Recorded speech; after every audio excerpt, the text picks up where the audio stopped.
Alhamdulillah wassalatu wassalamu ala Rasulillah wa ala alihi wa sahbihi wa man wala. Allahumma inna nas'aluka 'ilman nafi'a wa nas'aluka rizqan thayyiban wa 'amalan mutaqabbala. Rabbana zidna 'ilman yanfa'una, Rabbana yassir wa la tu'assir, wa tatimmu bil hal. Walhamdulillahi rabbil alamin. Baik. Tadi kita baca dua doa yang Nabi SAW minta kita selalu baca, dan saya selalu sebut, ya Allah, kami mohon ilmu yang bermanfaat, rezeki yang baik, dan amalan yang diterima. Tiga benda ni ada benda yang paling terbaik dalam hidup kita ni, melainkan dapat ilmu yang bermanfaat, dapat rezeki yang baik, dan juga dapat amalan kita ni Allah terima. Yang kedua, doa yang Allah minta, kita selalu minta doa kepada Allah.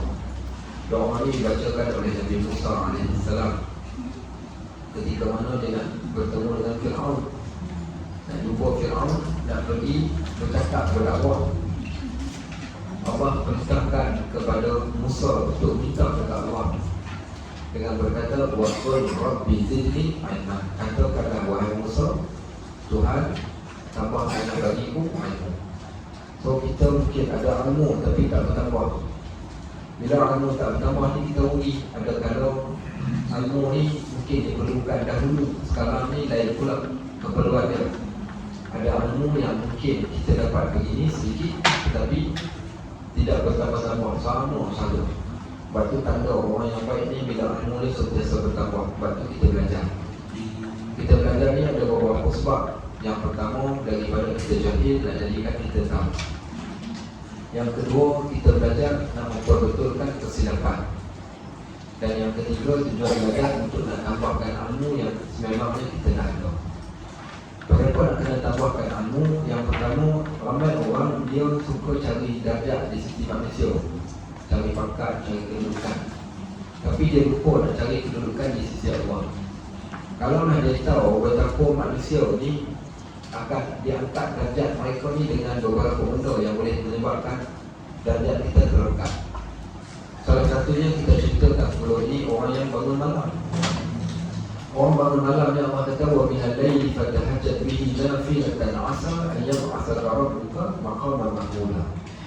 Daripada sebahagian malam itu ada orang bangun bertahajud, mudah-mudahan Allah akan angkat darjat dia, maqam dia, kedudukan dia di sisi Allah. So solat malam sebab Allah angkat kedudukan kita di sisi Allah. Yang kedua, Allah kata, yarfa'illahu alladhina amanu minkum walladhina utul ilma darajat. Allah akan mengangkat darjat di antara kita ni tak sama darjat. Maka ada di antara kita yang Allah angkat dia dengan beberapa darjat. Siapa dia? Iaitu orang yang diberikan ilmu. Allah akan angkat darjat mereka di sisi Allah. Setiap hari daripada permulaan kita datang ke rumah haji, hari pertama, hari kedua, hari ketiga, maknanya darjat kita akan makin naik, makin naik, makin naik. Bukan darjat kita di sisi manusia, tapi darjat di sisi Allah. Waktu ketika saya belajar di Syam, di Syria dahulu, orang yang belajar ni, kalau dia belajar dekat pusat pengajian ni, apa yang dia nak? Dia nak lulus, dia nak sijil, dia nak satu pengiktirafan. Tapi tempat yang saya belajar ni, tempat di sini dia tak iktiraf. Kerajaan Malaysia tak iktiraf dia, sebab saya belajar di Syria. Kemudian bapa saya yang hantar saya ni, dia kata, tukarlah tempat, pergi belajar dekat Jordan. Dia kata, Jordan diiktiraf. Kalau kau belajar kat tempat tu, besok kau balik ke Malaysia, besok kau nak kerja apa, kau nak cari kerja macam mana, kalau CJ kau tak iktiraf, kerajaan tak iktiraf. Saya pun jadi buntu dan serba salah, nak tukar tempat belajar ataupun nak stay dekat tempat yang saya dah belajar. Dan kebetulan saya rasa seronok sebelum tu belajar dekat situ, sehingga sampai ke satu tahap ni kita nak penting kelas ni, kita rasa sayang. Baik, kita ni kalau kita cakap rumah haji cutian ni, alhamdulillah cuti. Walaupun kita dah cuti, tapi kalau cuti tak seronok kita, pasal kita dah belajar. Jadi saya bila dah jadi sebuah salah macam tu, saya tanya di Kedah ni ada 3 orang tokoh daripada Indonesia. Yang pertama Syekh Nuruddin Al-Banjari, yang kedua Ustaz Fahmi Gangam ni, penyusun kitab ni. Tuan-tuan tengok dekat dekat tempat ni Syekh Ahmad Fahmi Zanzam almarhum dah tinggal dunia. Okey, Syekh Fahmi Zanzam. Dan yang ketiganya adalah Ustaz Muhammad Abdullah. Baik, dalam tiga-tiga orang ni, seorang ni tidak dikenali sangat, tapi dikejar dia terkenal lah. Tapi yang Fahmi Zanzam dengan Syekh Fahmi Zanzam dengan Syekh Nuruddin Al-Bajari ni lebih dia satu Malaysia orang tahu. Sebab dia orang keluar pergi ceramah dan menulis. Ustaz Muhammad Abdullah ni dia tak menulis, tapi subhanallah, siapa pun yang duduk dalam kelas dia ni, kita akan rasa seronok, kita akan rasa tenang. Orang yang Allah berikan pada dia ilmu yang hebat. Sama sebagaimana Syekh Nuruddin, bagaimana Ustaz Fahmi Zanzam, bila bercakap lembut cara percakapan, orang yang amat tawaduk. Jadi saya memang baiklah dengan dia ni. Sehingga kan kami pernah cabar di antara kawan-kawan dan murid ni, siapa boleh pegang kepala dia memang hebat. Okey, semua orang kata siapa boleh pegang kepala guru. Waktu tu kita budak-budak nakal ni, kata dalam cabar, siapa yang boleh pegang, akhirnya saya dapat pegang. Macam mana saya pegang, satu angin ni dia sakit kepala. Jadi cerita saya depan sakit kepala, dia kata siapa, saya pun kat dalam, saya picit. Dia kata, "Mat, saya picit kepala dia sambil picit kat belakang, saya dah senyum kat sahabat saya. Mana pula aku dah pegang kepala dia." Bila saya sama belajar ni, dah timbul kemuskilan nak teruskan belajar di Jordan yang diiktiraf ataupun nak stay dekat Syria yang tak diiktiraf. Jadi saya pun telefon dia. Saya kata, "Ustaz, saya ada masalah. Bapak saya pun memang di antara murid Syekh Ustaz Muhammad ni lah. Mana-mana dia pergi pun dia akan bawa bapak saya." Jadi saya tanya dia. Saya kata saya dapat ada satu kemuskilan. Bapak saya suka tempat belajar yang diiktiraf berbanding dengan tempat yang saya belajar sekarang. Dia cakap dekat saya satu benda, dia kata, "Najib, apa tujuan kau belajar? Adakah kau belajar kau nak cari pengiktirafan manusia?" Dia kata, "Kalau kau cari pengiktirafan manusia, kau mungkin akan dapat, tapi belum tentu kau akan dapat pengiktirafan daripada Allah. Tapi kalau kau belajar kerana nakkan pengiktirafan Allah, kalau Allah iktiraf kau, yang di langit akan iktiraf, yang di bumi juga akan iktiraf. Maka carilah redha ataupun pengiktirafan daripada Allah berbanding kita mencari pengiktirafan daripada manusia." Lepas tu ada setengah orang dia suka belajar pondok, dia suka belajar yang macam ni, kalau dia tak ada benda yang dia nak kejar, melainkan satu benda sahaja, dia belajar kerana Allah, supaya Allah redha dekat dia dapat perbetulkan kesilapan dia dapat tambahkan ilmu dia yang mana dia tertinggal dahulu. Maka kalau kita letakkan matlamat kita yang tu, insya-Allah kita berada pada matlamat yang paling mulia berbanding dengan matlamat yang lain. Sebab itu ilmu apa, orang tanya, ilmu apa yang paling terbaik? Ilmu yang paling terbaik ini ilmu yang boleh menghasilkan perasaan ikhlas kita ketika beramal. Baik, kalau kita belajar ilmu-ilmu yang berdasarkan kemahiran, kita akan rasa, wow, aku tahu, kau tak tahu. Okey, baik. Tapi kalau ilmu yang menjadikan kita makin ikhlas, sebenarnya itulah ilmu yang paling terbaik yang patut kita pegang. Baik, ilmu yang kedua terbaik, ilmu apa? Ilmu yang boleh menghasilkan rasa takut pada kita. Sebab tu bila ada di kalangan ayahanda, bonda-bonda yang datang jumpa Ustaz, makcik dah, pencen lah, boleh Ustaz cadangkan kitab apa nak baca, nak belajar, guru mana saya nak belajar, dan ilmu apa yang saya patut belajar. Saya kata, masa kita terhad. Sungguh masa kita terhad ni, ramai dah sahabat-sahabat kita yang dah pergi, dah meninggalkan kita. Kita tak tahu kita pula bila. Masa terhad, benda yang nak buat banyak, kewajipan kita ni teramat banyak. Tapi masa kita tak tahu sampai bila kita nak boleh belajar. So kita kena cerdik nak cari benda yang paling mungkin nampak sedikit, tapi impact daripada benda tersebut tu adalah besar pada kehidupan kita dan akhirat kita. Saya kata kalau dah umur 60 tahun dia pergi belajar Tarannum pakai koliden pula, saya kata semua sekali tak payahlah. Saya kata Tarannum ni bagi orang muda, kita tak ada Tarannum. Ataupun belajar ilmu-ilmu yang kita kata bukan nak maksudnya semua ilmu tak bagus, semua ilmu baik, tapi kita kena bijak dalam belajar supaya masa kita yang terhad ni kita dapat kesan yang besar. Maka ulama letak ilmu yang paling terbaik ilmu ikhlas. Ilmu yang kedua terbaik ilmu yang boleh menghasilkan rasa gerun dan takut pada Allah. Ini ilmu yang perlu kita ada, lebih-lebih lagi kita yang berada di akhir zaman. Kita kena cari, sebab takut ni dia akan bawa manusia kepada satu cara hidup, disebabkan takut. Okey, takut tadi dia seumpama satu celeti yang sentiasa memandu kita. Seumpama, kata Imam Ghazali, takut ni umpama seekor binatang tunggangan yang ditakutkan dia dengan satu rotan yang dipunyai oleh tuan yang tunggang dekat belakang.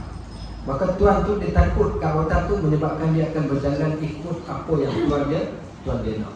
Dan itulah yang kita katakan yang paling terbaik, carilah ilmu yang boleh mendatangkan rasa turun dan rasa takut kita kepada Allah.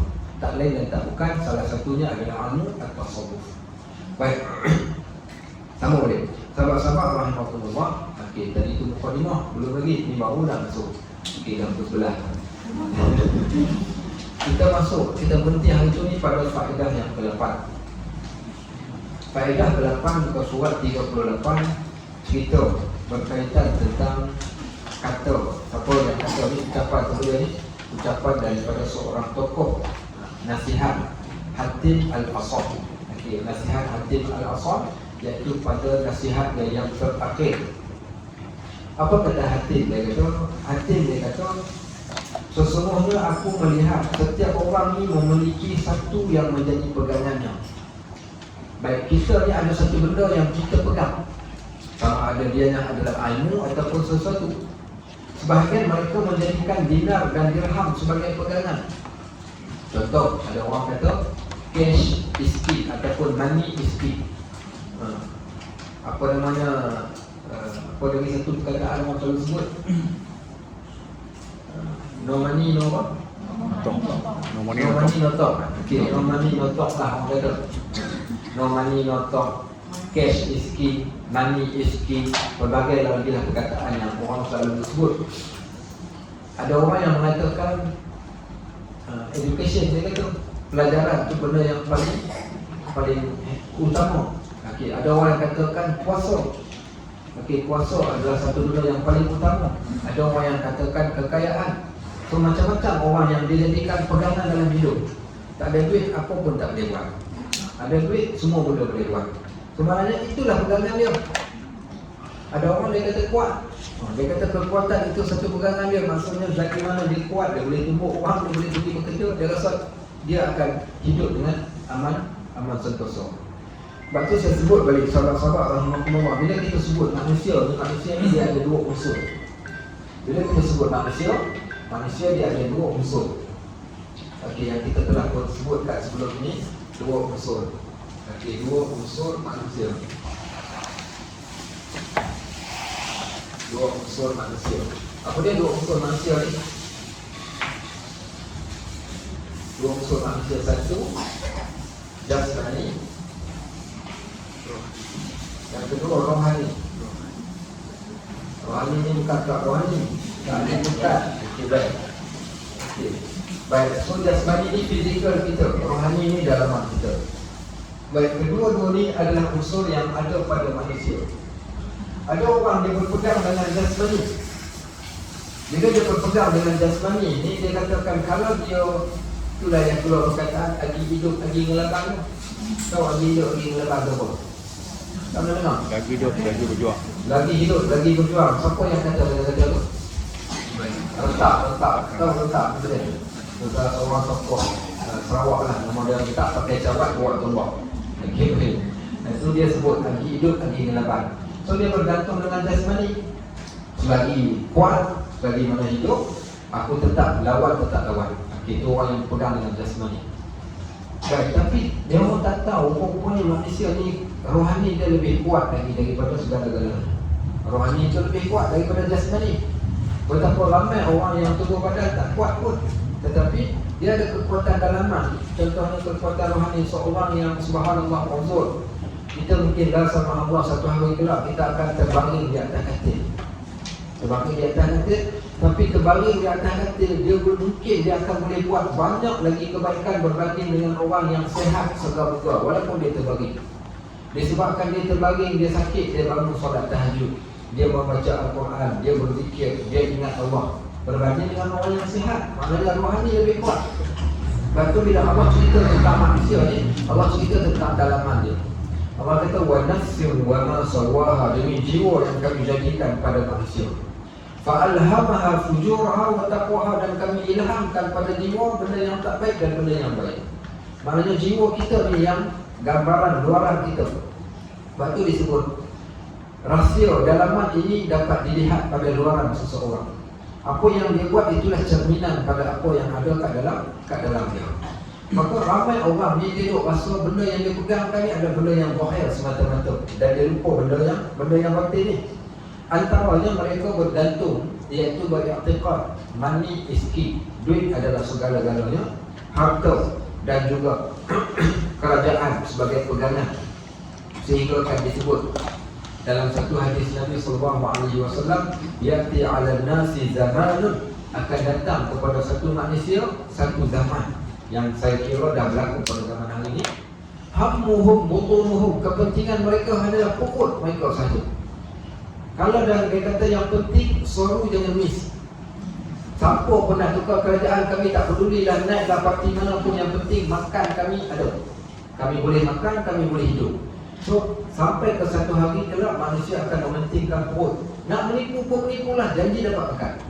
Nak zalim dekat orang pun zalimlah, janji aku dapat makan. Aku tak kira, yang penting aku nak makan.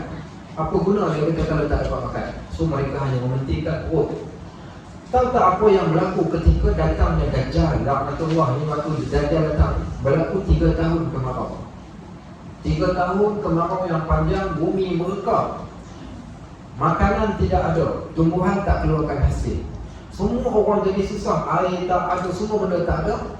Ketika susah itulah datanglah Dajjal. Datang Dajjal, dia bawa futra. Tahu futra? Lebih kurang macam tu lah. Dia bawa datang, kita tengah dahaga tu, dia datang lewat Pepsi, ais penuh dah ada. Okay, siapa nak? Tak pun cendol sekam. Kemudian dia bawa pula benda yang panas-panas, yang sedap boleh dimakan. Maka ditawarkan kepada orang, pada manusia pada waktu tersebut. Orang nakkan makanan, dia bawa datang makanan dengan syarat isi borang keahlian geng Dajjal. Ramai orang masuk, yang paling ramai pada waktu tersebut adalah perempuan. Nanti yang di MITC, cerita lama. Saya pun tengok, segeramnya tengok si adalah seorang jutawan di Malaysia ni, businessman yang kalau dalam media sosial tu asyik nampak muka dia saja. Okey, nama dia bermula dengan huruf A. Okey, dah sebutlah nama dia. Okey, baik. Jadi dia datang ke MITC. Dia buat ada satu benda yang dia buat tu, dia masukkan duit RM1 kat dalam satu mesin. Kemudian dia tekan itu akan naik berhambur kat udara tu, jatuh. So kebutlah, nak bagi orang berebut nak dapatkan. Maka ramailah orang yang pergi berebut semata-mata nak kutip duit RM1 yang dah bertaburan ni. Jadi macam kita katakan, subhanallah lah, seumpama macam ayam yang dicampurkan dedak, kemudian datanglah ayam yang banyak. Macam tu lah keadaan. Dalam ramai-ramai tu sedih tengok ada 2-3 orang pagi dia berpiah bertumpang sekali kita cari. Baik. Macam itulah cara Dajjal datang esok. Dia datang taburkan kemewahan, taburkan makanan. Siapa yang rasa kehidupan ini akan selesa, akan aman, kehidupan ini akan jadi baik dengan benda tersebut, itulah pegangan dia akan pergi. Sehingga kan diceritakan pada ketika datang Dajjal ni, orang yang beriman mereka menolak sebarang benda yang diberikan oleh Dajjal, dan makanan mereka pada waktu tersebut hanyalah zikrullah sahaja. Sebab mereka tahu apa yang betul dan apa yang salah. So orang yang faham dalam bab ni, dia tidak akan salah pegangan dia, dan dia akan bertaruh pada, dia panggil ghurwatil wusqa, tali yang paling kuat. Ada tali yang tak kuat dan ada tali yang kuat.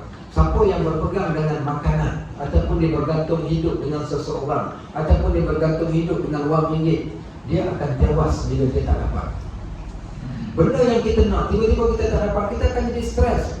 Kalaulah hidup ni semata-mata kerana nak makan, nak cari makan, kalau kita tak dapat makan, marah akan kita marah lah. Kita akan marah kat kerajaan, kita akan marah dekat YB, kita akan marah sampai tak pasal Tok Sidang pun kena marah. Kau dah ni Tok Sidang, okey baik. Semua orang dia akan marah pasal dia tak dapat. Baik. Tapi kalau orang yang bergantung dan berpegang kepada Allah, dia tak akan marah kepada sesiapa pun. Dia tahu Allah yang mengaturkan. Wallazi innahu, apa nama dalam ayat Quran, wa anna, dia ayat dalam surah An-Najm tu, dialah yang menjadikan seseorang itu kaya, dia juga yang menjadikan seseorang itu tanpa ke dana. Bila dia tahu ayat ini, dia tahu Allah yang menjadikan rezeki, Allah yang menetapkan, dia tak akan rebut benda yang ada dekat Allah. Dan dia tak akan jadi seumpama apa yang kita sebut tu tadi. Tapi bila dia tak faham yang ni, pasti dia akan jadi berebut, dia akan salahkan orang, dia akan jadi stres bila dia tak dapat. Baik, maka apa nak ceritakan? Kita nak katakan kat sini, kalau salah pegangan kita ni, kita akan jadi cari satu benda dan kita rasa itulah penentu hidup kita. Lepas tu Nabi kata, hammuhum butunuhum, akan datang satu zaman manusia akan menghentikan perut dia. Waktu belatuhum nisa'uhum, qiblat mereka adalah perempuan-perempuan mereka. Baik, wadinuhum darahimuhum wadananiruhum, dan agama mereka waktu tersebut adalah wang ringgit. Agama adalah duit saja, duit adalah agama, duit adalah Tuhan. Sehingga ada orang kata money is God. Duit adalah Tuhan. Dengan duit tadi tu dia mampu jadi, dia kata lebih daripada Tuhan dia boleh buat. Dia boleh beli manusia, dia boleh beli jiwa, dia boleh buat apa yang dia nak. Ini satu pegangan yang salah. Dan ini juga salah satu bentuk syirik yang kita tak nampak. Kita duk rasukan itulah segala-galanya bagi manusia, sedangkan dia adalah satu benda yang salah. Baik, dia kata lagi, dan ada pula yang menjadikan kemahiran atau pekerjaan sebagai pegangan. Dalam Al-Quran ada kisah kaum Ad dengan kaum Samud. Kaum Ad ni Allah bagi cerdik, Allah bagi kuat, cerdik dan kuat. Tak ada benda yang paling orang lelaki banggakan bila dia cerdik dan bila dia kuat. Mengaji pandai, badan sasa, six pack ada kuatnya. Kita satu pack saja, gym. Dia enam. Dia masuk gym, badan dia jadi tegak elok. Belajar pula pandai, muka pula handsome. Habislah dunia dia punya. Okey, kalau dia ada macam tu. So orang kuat kaum Ad ni macam tu, wakanu yanhituna al-jibala buyuta. Allah sebut, Allah kata wa'adani pula kaum Ad yang pertama, kemudian kaum Ad yang kedua. Kuat Nabi Nuh alaihi salam dan juga Nabi Allah Saleh alaihi salam. Dua kumpulan orang yang Allah jadikan kecerdikan, dia boleh pahat batu jadi licin.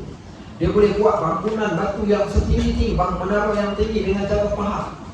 Bila dia buat macam tu, dia rasa dia dah cukup cerdik, dia dah cukup hebat. Akhirnya dia bertanya, man asyaddu minna quwwah, adakah manusia, makhluk yang lain yang lebih kuat daripada kami? Akhirnya Allah murka pada mereka, Allah matikan semua mereka mati. Sebab kenapa? Kerana dia rasakan kemahiran atau pekerjaan itu sebagai satu pegangan. Okey, dia doktor, dia engineer, dia begitu, dia begini, itulah dunia dia. Baik. Bahkan ada orang yang menjadikan hamba Allah sebagai pegangan. Dia bergantung hidup dengan manusia. Ustaz, saya kalau tak ada YB ni, saya tak boleh hidup Ustaz. Dialah yang sama rezeki saya selama ni. Hati-hati. Baik, saya dulu tak ada apa, dialah yang menjadi, dia yang okey. So dia berpegang, kalaulah tak ada dia, tak hidup saya. Ini di antara pandangan yang salah. Maka lalu dia kata, bila aku jumpa dengan orang yang macam ni, ada orang berpegang dengan YB, ada orang berpegang dengan harta kekayaan dia, ada orang berpegang dengan seseorang, ada orang berpegang dengan wang ringgit, ada orang berpegang dengan kemahiran dia. Maka bila aku tengok macam-macam jenis manusia yang macam tu, aku terus teringat firman Allah. Apa dia ayatnya? Wa man yatawakkal 'ala Allahi fa huwa hasbuh. Innallaha balighu amri qad ja'ala Allahu li kulli syai'in qadra. Ayat ni ayat yang paling menenangkan kita yang tamah ni, ayat ni menenangkan kita. Baik, siapa tahu ayat ni ayat apa? Ayat Sayyidina. Tahu tak ayat ni duduk dalam surah apa? Baik, tahu tak surah Talak tu surah apa? Saja jangan tanya. Okey. Surah Talak tu surah apa? Surah Talak ni dipanggil surah An-Nisa. Surah An-Nisa ada 3 surah An-Nisa dalam Al-Quran. An-Nisa yang pertama surah An-Nisa dipanggil Nisa Al-Kubra, Nisa besar. Baik, Nisa yang kedua ini semput. Biasa saya datang kat sini perut kosong. Hari ni sebelum nak datang ada orang belajar kat kedai pula. Makan nasi pula, makan nasi itu yang jadi semput cakap ni. Bulan puasa jadi imam tarawih Masjid Airport, sembahyang 23 rakaat. Jadi saya kalau buka puasa saya tak boleh makan. Kalau tak, nafas jadi pendek, baca Fatihah pun semput. So buka puasa ambil buah kurma 2 biji ke 3 biji, kemudian minum air, kemudian tu jadi 5. Pukul 10 baru, 10 setengah, pukul 11 baru makan. Apa cerita tadi lagi? Surah Nisa tadi. Surah Nisa. Surah An-Nisa. Surah An-Nisa ada 3, 1 Nisa besar, 2 Nisa kecil. Dua nisa kecil, yang pertama surah At-Tahrim, kemudian yang keduanya adalah surah At-Talaq. Surah At-Talaq dan surah At-Tahrim adalah surah An-Nisa kecil. Kenapa dinamakan surah Nisa kecil? Kerana dua-dua surah ni cerita pasal perempuan. Dua-dua surah tu cerita berkaitan tentang perempuan, maka dinamakan surah tersebut dengan surah An-Nisa. Baik, menariknya dalam surah At-Talaq ni Allah cerita berkaitan tentang kisah Nabi SAW dan ahli keluarga dia dalam surah At-Talaq ni, dan cerita tentang perempuan, cerita berkaitan tentang perempuan. Baik, dan di sana ada satu ayat diselisihkan. Ayat ni dikenali dengan ayat 1000 dinar. Kan ayat 1000 dinar kan? Macam mana ayat 1000 dinar? Ayat taqilah, ayat al-humah qurja. Kemudian sampai dulu kumi ayat surah yang tersih. Kemudian ayat pertama. Okey, baik. Macam mana ayat 1000 dinar semua boleh hafal? Ada dia dah tanya. Kenapa boleh hafal ayat ni? Ayat ni tak boleh hafal pun. Okey, baik. Kenapa ayat ni boleh hafal? Pasal ayat tu sebut benda 1000 dinar, Ustaz. Ya, kenapa? Konon-konon dengan anggapan kita akan kaya kalau kita baca ayat ni. Baik. Ayat ni dikenali dengan ayat 1000 dinar. Orang panggil ayat ibu rezeki. Tak apalah, okey. Buat ribut dia orang nak panggil dengan ayat ni. Tapi kalau buka tafsir, tak jumpa pun ayat ni dikatakan ayat 1000 dinar. Main mana perkataan ayat 1000 dinar ni? Cerita adalah tokoh-tokoh orang yang terkemudian yang menceritakan tentang ayat 1000 dinar. Baik, ayat ni dia ada huruf syarat. Okey, dalam bahasa Arab ni dia ada huruf syarat. Ada saya nak tanya soalan macam sembil. Saya dah buka kelas bahasa Arab. Nanti akan dibuka paling awal Sabtu ni lah. Sabtu nak masuk ni, hari Sabtu ni di Abu Hubaid Learning Center Sungai Butak tu. Kelasnya waktu malam. Siapa nak hadir kelas tu? Malam susah. Hari apa? Sabtu malam Ahad. Sabtu malam Ahad. Bermula pukul 8 malam, 8 atau 9 ataupun 9 malam. So, kelas bahasa Arab buat malam. Okey, bahasa Arab yang paling basic sekali, orang yang tak kenal, tak kerti huruf alif dia tak. Saya pernah belajar bahasa Arab ni. Budak kat Cina. Okey, alif, tulis alif kat depan, dia datang tulis alif. Dia kata ni bukan alif, dia lain. Lepas tu buat pula ada tulis alif. Okey, baik. Dia kata ni pun bukan. Habis alif macam mana? Alif satu je. Okey, baik. Ada orang yang tak kenal dalam benda tu, kita kata okey, sekarang tulis huruf apa 2 titik. Oh, saya. Okey. Okey, huruf apa? Tak. Okey. Panggil, mari sini tulis huruf tak. Dia pun tarik. Tak macam mana? Taruh ke bawah. Pandai. Okey, taruh ke bawah. Kat mana titik dia? Ada 2 titik. Okey, letakkan titik. Saya mengajar macam ni yang tentera. Ada orang yang bapak macam tu lah. Ada yang buat huruf nun kat mana titik dia. Titik dia dekat sini pun ada. Tak apalah, kita terima. Macam tu masalah. Kita akan start belajar daripada awal sampai cara nak menulis huruf, cara nak menyambung huruf, huruf apa boleh sambung, huruf apa tak boleh sambung. Okay, so sebab itu saya panggil Arabic for beginners. Bahasa Arab untuk peringkat permulaan. Tak kenal huruf pun tak apa, datang. Saya mengajar budak Cina mengambil masa 4 minggu untuk membaca dan menulis. Daripada tak tahu, membaca dan menulis tu 4 minggu sahaja. So siapa yang nak join, tapi kelas dia Sabtu malam Ahad pukul 8, 9 malam. Okey, satu pilihan. Kalau jumlah student ramai, saya akan pecah jadi 2 kumpulan. Satu siang, satu malam. Okey, baik. Okey, so siapa yang boleh datang malam, boleh datang malam. Cumanya dia sebab kalau kelas dengan lebih daripada 30 orang atau 40 orang, sebab nanti dia tak efektif. Sebab belajar bahasa ni, yang kedua tak boleh malu. Saya akan cek tulisan seorang demi seorang, pronunciation sebutan, tapi simple, santai saja, jangan rasa berat.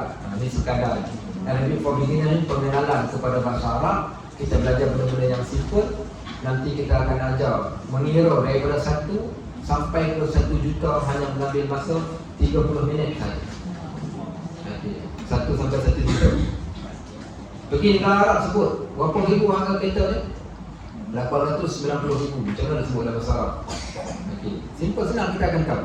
So itulah yang saya akan ajarkan, sebab itu dinamakan Arabic for beginners. 8 sampai pukul 9 malam hari Sabtu ni. Siapa yang tak boleh hadir hari Sabtu ni, saya nak tengok dulu malam tu berapa ramai. Kemudian kita akan pecahkan jadi 2 grup. Satunya di waktu siang dan satu lagi pula di waktu malam. Kalau malam tak ramai, barulah kita tukar jadi siang ni. Berarti tak tahulah siapa nak masuk nanti boleh beritahu saya. Atau boleh terus pergi kat situ. So far setakat kami atas kertas yang dah bagi nama 40 orang. Malam. Yang malam tu. Okey, malam. Siang. Kalau siang hari Sabtu ada masalah hari Sabtu? Ada masalah. Ada masalah. Boleh walaupun hari Sabtu. Okey, betul. Pagi pagi insya-Allah pukul 8 pukul 9 pagi tu. Baik, yang kedua, bulan Ramadan nanti saya ada buka kelas tadabbur ayat pilihan tiap-tiap pagi 8 sampai 9 pagi. Okey, sini buka ramai lagi bulan puasa. Cuti bulan puasa cuti. Ada kelas bersama juga. Cuti. Cuti lah. So siapa nak hadir boleh lah. InsyaAllah saya akan cari waktu yang tidak clash dengan rumah lagi. So setiap hari pukul 8 sampai 9 pagi. Antara topik kita akan bincangkan tentang doa para nabi-nabi dalam Al-Quran. Macam itulah maksudnya. Kita fokuskan pada ayat tertentu untuk kita tadabbur di dalam bulan Ramadan. Setiap hari 8 sampai 9 pagi, tempat dekat situ kan. Dekat Sungai Putat, tepi sungai. Bukan dekat tebing tu, dalam bangunan lah. Dalam bangunan Al-Mubarak Learning Center, kalau kepuasan lalu ke tepi sungai tu. Okey, nampaklah satu rumah warna putih besar tu. Itulah dia. Okay, boleh muat dalam satu kelas.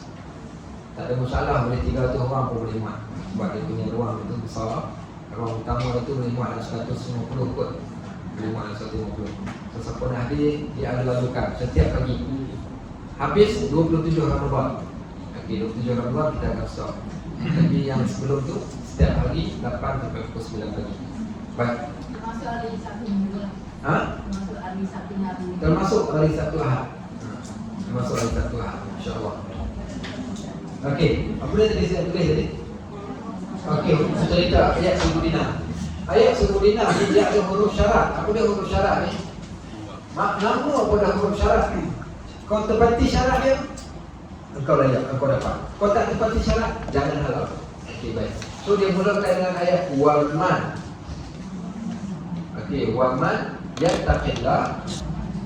Okey, yaj'al lahu makhraja wa yarzuqhu min haitsu la yahtasib. Wa man yatawakkal 'ala Allah. Ayat yang kedua. Wa man juga. Okey, so man ni lah ni dia panggil huruf syarat. Man sesiapa. So kau buat, kau akan dapat. Baik. So saya yang pertama, wa man yattaqillah. Yattaqillah. Yattaqillah. Siapa yang bertakwa kepada Allah? Okey. Allah akan bukakan jalan keluar bagi dia. Wa yarzuqhu min haitsu la yahtasib. Wa man yatawakkal. Yang kedua, wa man yatawakkal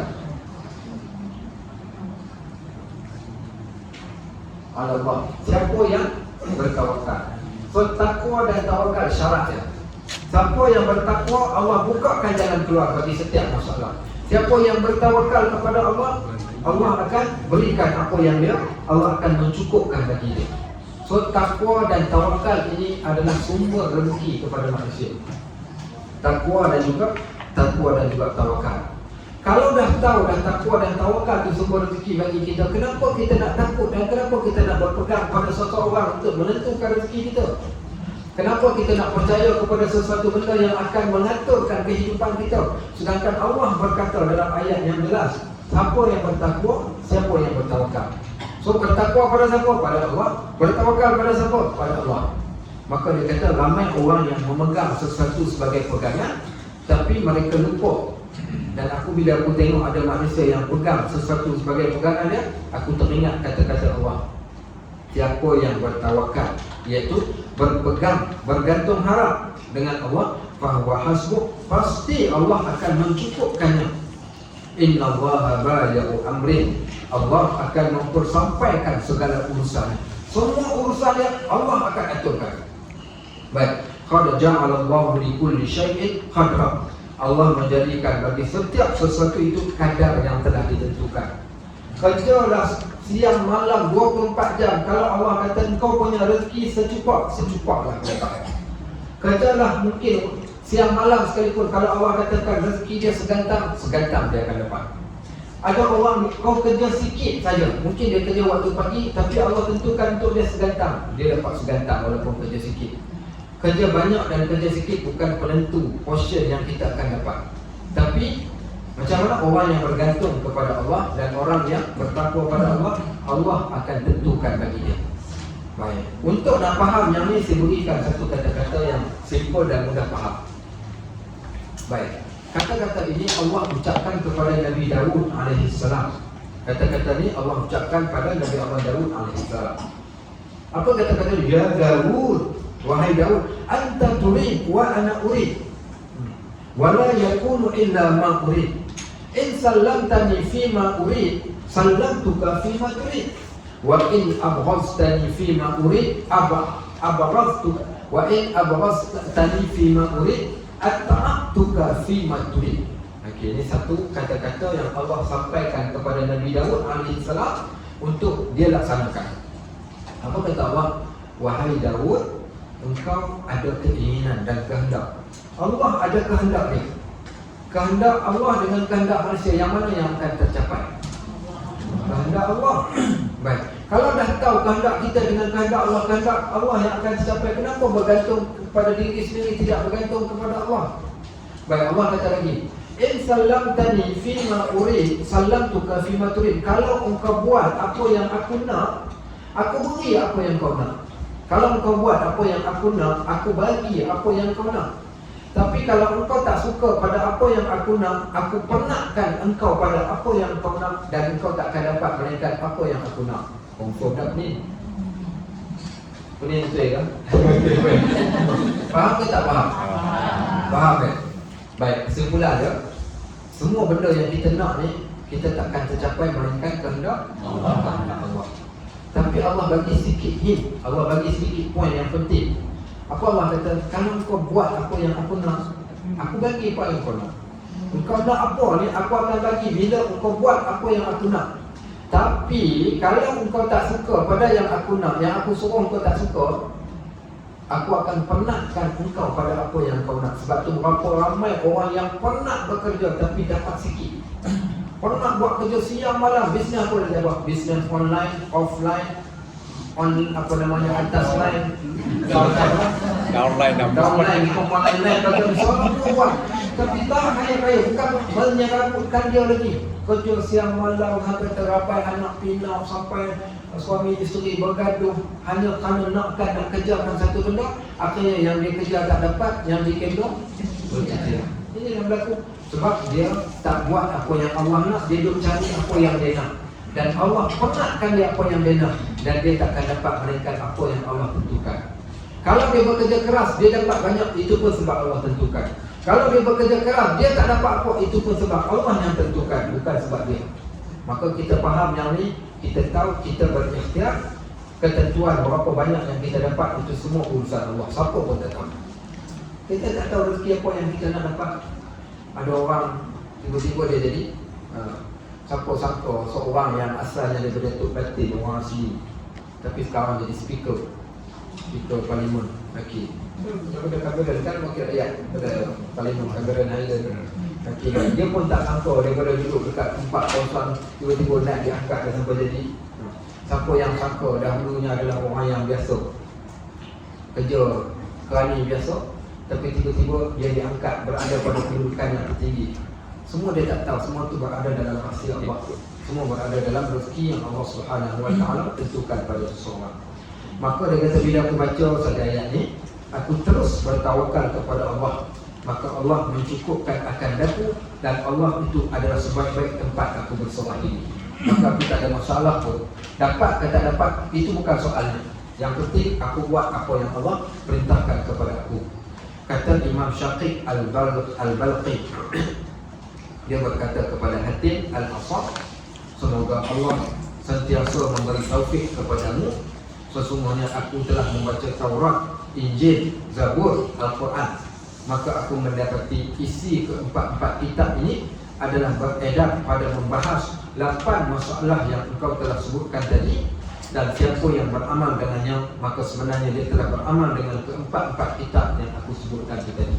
Maka semua topik 8 nasihat yang kita bacakan kat sini semuanya ada diceritakan, sama ada di dalam Al-Quran ataupun sebarang kitab-kitabnya, kitab-kitab yang Allah Subhanahu Wa Taala turunkan kepada kita sebelum ini. Baik, wallahu a'lam bishawab. Ada persoalan yang tanya? Itulah benda yang kita bincangkan. Okey, ada soalan yang tanya? Kita buka pada soalan.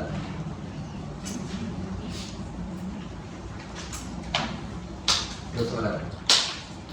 Ada soalan yang luar pun boleh. Ustaz, Ya, ya. kalau masa hidup kita, kita ni bekerja bukan untuk menjadi membantu harta. Tapi ni harta kita ada kepada Allah Ta'ala, dan semua orang beri bagi kita. Jadi kita simpan harta tu untuk anak-anak, supaya anak-anak ni tidak minta. Kalau agama boleh ke? Wait. Okey, soalan bagi kita, Ustaz, kita bekerja, kemudian kita buat sedikit saving. Tujuannya untuk kemaslahatan anak-anak kita supaya besok bila kita dah tak ada, dia tidak akan meminta-minta. Yang pertama, apa yang disebutkan tadi itu ada berbetulan dengan satu hadis daripada Mu'adz bin Jabal. Kalau tak salah saya, kisah seorang sahabat bernama Sa'ad bin Abi Waqqas radhiyallahu anhu. Sebenarnya Sa'ad bin Abi Waqqas, Sa'ad ini di antara salah seorang 10 yang dijamin masuk syurga. Kenapa dia di antara 10 yang dijamin masuk syurga? Kerana dia di antara orang yang terawal masuk Islam. Ketika Fathu Mekah, Sa'ad bin Abi Waqqas jatuh sakit. Sa'ad ni dia seorang OKU kerana dia cedera parah ketika dalam peperangan Uhud, sehingga kaki dia ni jadi capit. Dia berjalan dalam sengit kerana kaki dia capit. Dia termasuk di antara OKU di kalangan para sahabat. Sa'ad bin Abi Waqqas juga di antara sharpshooter, pemanah tepat.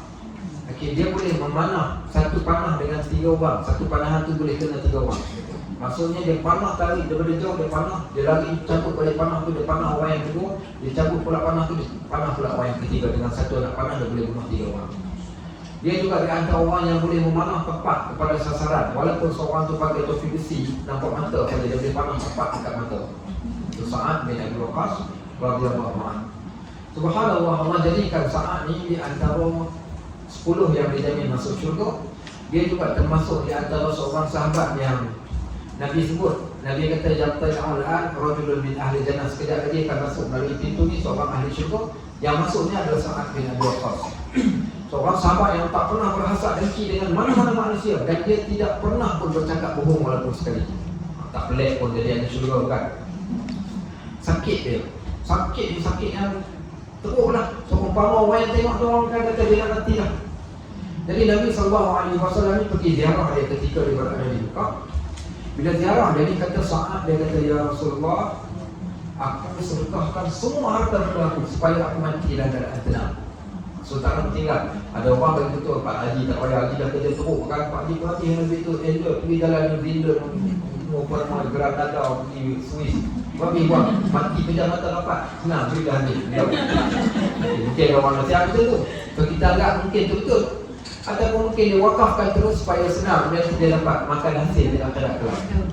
Jadi bila dia nak bagi semua macam tu, Nabi SAW kata tak boleh. Dia kata tak boleh bagi semua. Dia kata kalau tak boleh semua, ya Rasulullah, nus ataupun nis, separuh daripada harta aku wakaf. Nabi kata separuh pun tak boleh banyak. Kalau separuh pun tak boleh, 1/3 ya Rasulullah. Maknanya harta dia ni, kalau 100,000 dia ambil 1/3, aku wakafkan.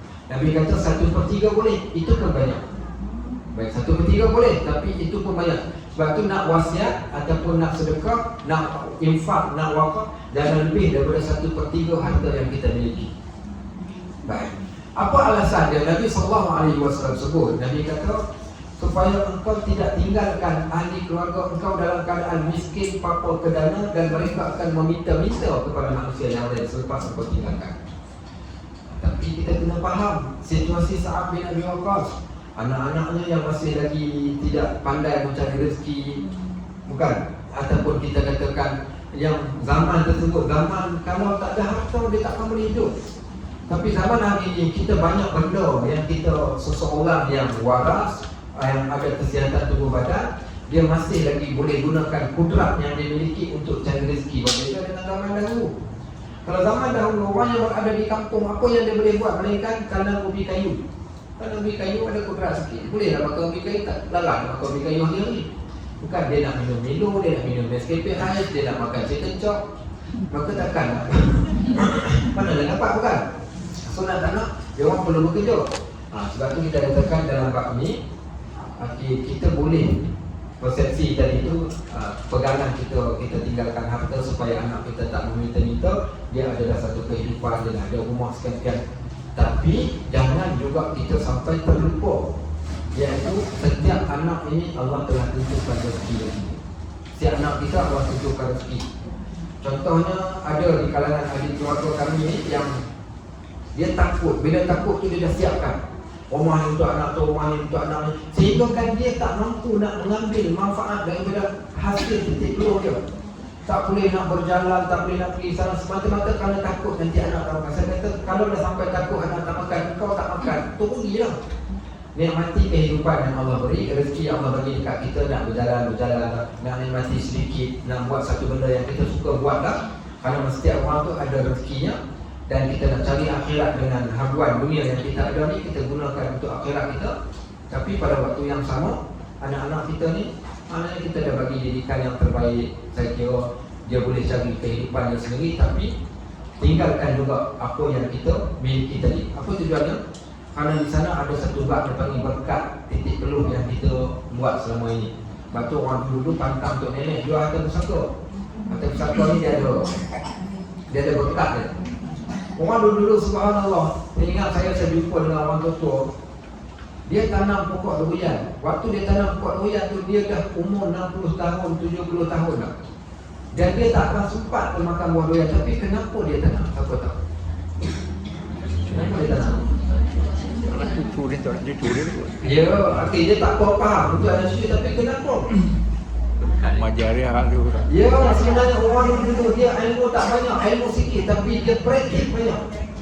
So maknanya dia nak supaya bila dia mati besok ada kebaikan yang dia tinggalkan. Rumah pusaka dia, kemudian pula pokok durian dia tanam, pokok cempedak dia, pokok rambutan dia. Orang makan, even burung makan sekalipun dia duduk pada kubur, dia akan dapat pahala itu tadi. Maka kita tinggal. Sebab tu dalam bab ni tak ada masalah untuk kita tinggalkan untuk anak-anak. Tapi jangan wala tansa nasibaka, jangan lupa habuan kita juga untuk akhirat. Maknanya bagi kita habuan. Tengok. So nak pegang yang mana pun boleh. Nak pegang yang tu pun boleh, atau nak pegang yang ni boleh. Abu Bakar As-Siddiq radhiyallahu anhu pernah bawa datang semua harta benda dia letak depan Nabi. Baik. Kemudian Nabi tanya, apa kau tinggal untuk ahli keluarga kau? Tahu Abu Bakar jawab apa? Aku tinggalkan Allah dan Rasul. Tak apa buat macam tu. Kalau anak pinak kita dengan orang yang alim agama, tak ada masalah, kita tinggal. Kita tahu dia boleh tu. Tapi kalau anak kita tu anak tak arti bahasa, cerita dan cerita, teruklah, gaduhlah, akan jadi pergaduhan. Sama juga bila anak-anak kita ni kita tak bagi didikan agama, agak-agak kalau kita tinggal harta banyak, apa akan jadi kat anak? Baru saja 2 minggu lepas seorang hamba Allah call saya menangis. Dia kata, Ustaz, abang long saya, Ustaz, kenapa dengan abang long? Abang saya dah bolok semua harta bapa kami. Dia katakan waktu bapa nak meninggal, bapa dah wasiat kami. Sedangkan kami tak dengar. Semua dia ambil. Jadi kami hanya ambil beradik ni tak ada apa. Waktu bergaduh sampai putus saudara hanya disebabkan kerana isu harta. Tinggal harta pun susah, tak tinggal pun susah. So sebaik-baik nak tinggalkan pada anak-anak, tinggal ilmu, tinggal ketakwaan, tinggal adab, tinggal akhlak, insya-Allah. Pesan antara pesanan kita, mak ayah tak ada esok, orang adik-adik dengan putus.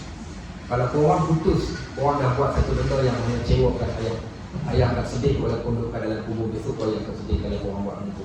Yang kedua, harta benda ni bukan untuk berebut. Harta benda untuk dinikmati. Harta benda ni untuk kamu syukur nikmat Allah bagi, kamu saling tolong mengeratkan, bukan memecahkan. Kalau dengan harta ni menjadikan kalian berpecah, aku tak tinggal harta pun tak apa. Tapi kalau dengan harta menyatukan kalian, ambillah apa yang aku telah tinggalkan ni sebagai satu tanda keberkatan. Mak saya dulu dia cakap kat kami dulu ni, kau tak nak belajar, kau nak jadi apa? Kau ada nemu nak belum? Kau ada kebun getah pun nama kita. Kau dah tahu datang pak engkau tak ada kebun getah, bapak engkau tak ada lembu nak belur, tak ada kambing nak belur. Apa yang kau tak nak belajar? Kau nak jadi apa? Kau nak jadi kebau. Orang dulu punya ayat kan. Tapi betul kadang kita nak kena buka.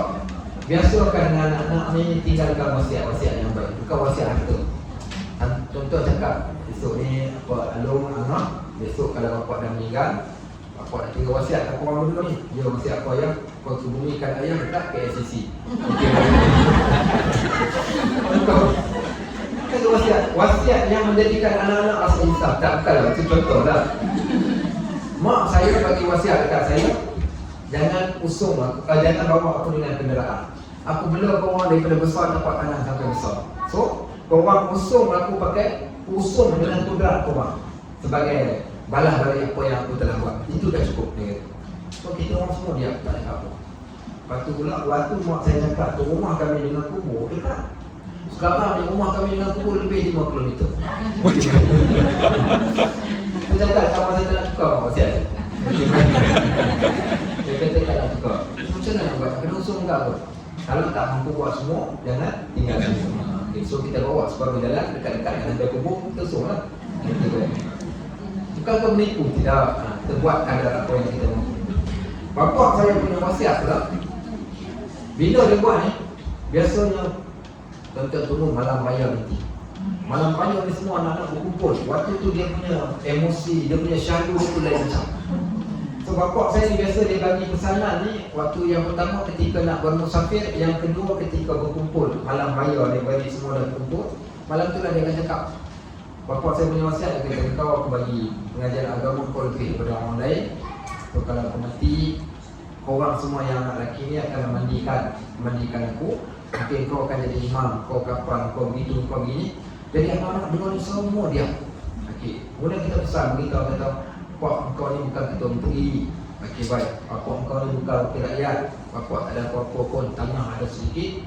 Dengan yang sedikit itulah jadikan yang sedikit itu tempat korang jadi mengeratkan hubungan silaturahim, bukan dengan cara kalian berpecah. Macam kami bila dah cakap, selalu dicakapkan macam tu kita faham. Sampai kan bila tanya ni tanah ni macam mana, kita akan cakap mak bagi dekat abang kita yang ni, dia orang bernasib baik. Tak apa kami semua rela, kami lepaskan pegangan kami bagi dekat dia. Baik, adik kita ni pula kita tahu adik kita macam mana, kita ramai-ramai kita berkongsi, kita berikan pada dia. Tapi benda tu nak kena, waktu kita hidup ni lah nak kena didik ni. Waktu dah mati besok jangan dilepaskan harta begitu sahaja tanpa ada nasihat yang kita bekalkan. Takut nanti dia berubah. So awal-awal selalu sebutkan. Bapak saya tinggal, bapak saya kerja dengan Sanusi Junaid, Menteri Besar Kedah dulu. Bukan menteri. Jadi orang politik ni macam-macam. Bapak saya ni dia simpan harta. Bila dia meninggal dunia, sebelum meninggal dunia dia cakap, dia kata tanah sekian nama dia, tapi bukan ayah punya. Nanti ayah mati, saya pulangkan balik kepada si Polan dan si Polan. Waktu bapak saya meninggal, saya bawa gerak tu, Tan Sri ini bapak abah kata bukan dia punya. Dia kata Tan Sri punya. Dah nama bapak kau ambil je lah. Kita kata dah nama bapak kau dah tu. Tapi balik kami bincang balik, abang saya kata itu sudah cantik. Tapi saya pandangan lain pula. Saya kata sebab bapa pesan. Apa pesan dia kata nama dia tapi bukan dia punya. Kalau dia cakap macam tu, saya pegang dengan apa dia kata. Jangan sebabkan kita seronok, bapa kita sengsara. Saya kata. So saya kata kita ambil benda lah boleh menjadikan. Sebab ni pun bukan usaha kita pun, usaha dia. Saya kata apa kata kita semua bersepakat harta ni kita wakafkan pada sekolah tu, pada sekolah ni. Last kali kami ambil keputusan wakafkan semua yang dia sebutkan nama dia tapi bukan yang dia cerita. Sebab tapi kena cerita lah. Bila nak cerita jangan sampai tinggal nyawa-nyawa ikan. Aduh tak ada cakap lagi dah. Sudah cakap bila waktu sihat ni dah cakap. Waktu sihat ni panggil Malam Raya, sebutkan cerita kepada dia orang, insya-Allah. Anak-anak ni kalau disayang semua dekat mak ayah dia, insya-Allah. Saya kasih sayang tadi dah mengikat kita selain daripada agama. Baik, lebih kurang. Wallahu a'lam bishawab. Subhanallahumma wa bihamdik, la ilaha illa anta, astaghfiruka wa atubu ilaik. Wassallallahu ala sayyidina Muhammad wa ala alihi wa sahbihi wa sallam. Walhamdulillah.